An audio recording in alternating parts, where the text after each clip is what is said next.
à l'arrivée d'une telle compétition. Et voilà nos concurrents qui se dirigent vers l'autostart pour un périple de 2350 mètres qui va animer les débats dans cette compétition. Réponse dans quelques instants puisque nos chevaux sont derrière de la voiture. Les numéros 1 à 8 en première ligne, 9, 10, 11 et 12 s'élançant eux du second rond.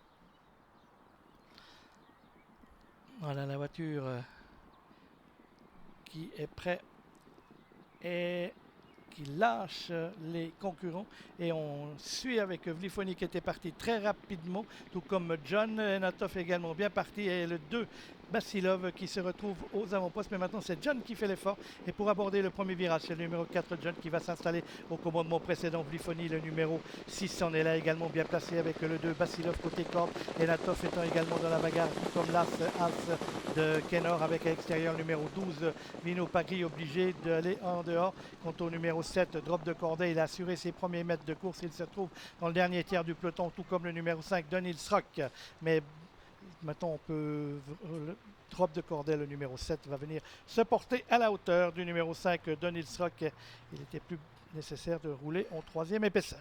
Concurrents qui vont passer devant les tribunes avec le numéro 4 John et José Davet qui se sont emparés donc de la tête et de la corde avant le virage, qui l'ont toujours. Ensuite Vlifoni, le numéro 6, on vient avec le 2 Basilov côté corde et Natov qui n'a pas donné, obligé de ramener le wagon de 2, suivi par le numéro 12 Vino Pagri, drivé par Pauline Davet qui n'est autre que la fille de José Davet, avec José Davet qui tente un peu de s'enfuir, mais Natov et Henri Turettini viennent maintenant se porter non loin de lui. Quant au favori, le numéro 5 Donils Rock, il est bloqué en queue de peloton avec Drop de Corday qui lui est juste à ses côtés. Ulysse Hustier était également à l'arrière-garde, tout comme le 9 Saltimbanque.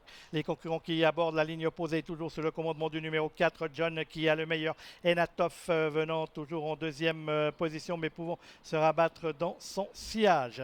Concurrents qui sont toujours dans la ligne opposée avec John qui a toujours l'avantage et Natov dans son sillage. Ils ont deux longueurs d'avance sur le numéro 6 Vlifoni avec ensuite à l'extérieur le numéro 12 Vino Pagri.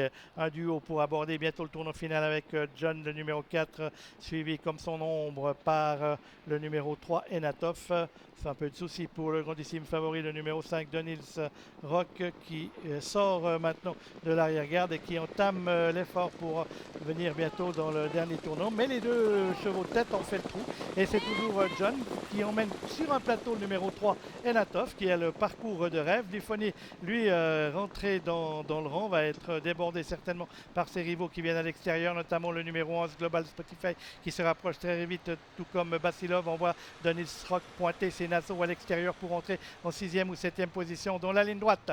Et maintenant c'est tout John qui subit les attaques, notamment d'Enatov qui prend le meilleur, alors qu'on essaie de venir avec Global Spotify, avec également Basilov et avec également Donils Rock tout à l'extérieur, et Drop de Corday qui essaie de se rapprocher avec Enatov qui a nettement le meilleur maintenant. Enatov le numéro 3 et Henri Turettini qui vont tenter de résister au retour du numéro 5 Donils Rock qui finit de plus en plus fort, mais trop tard. La victoire va être pour le numéro 3 Enatov devant le 5, le 11 et le numéro 2 Basilov qui précède le 7, c'est-à-dire Drop de Corday.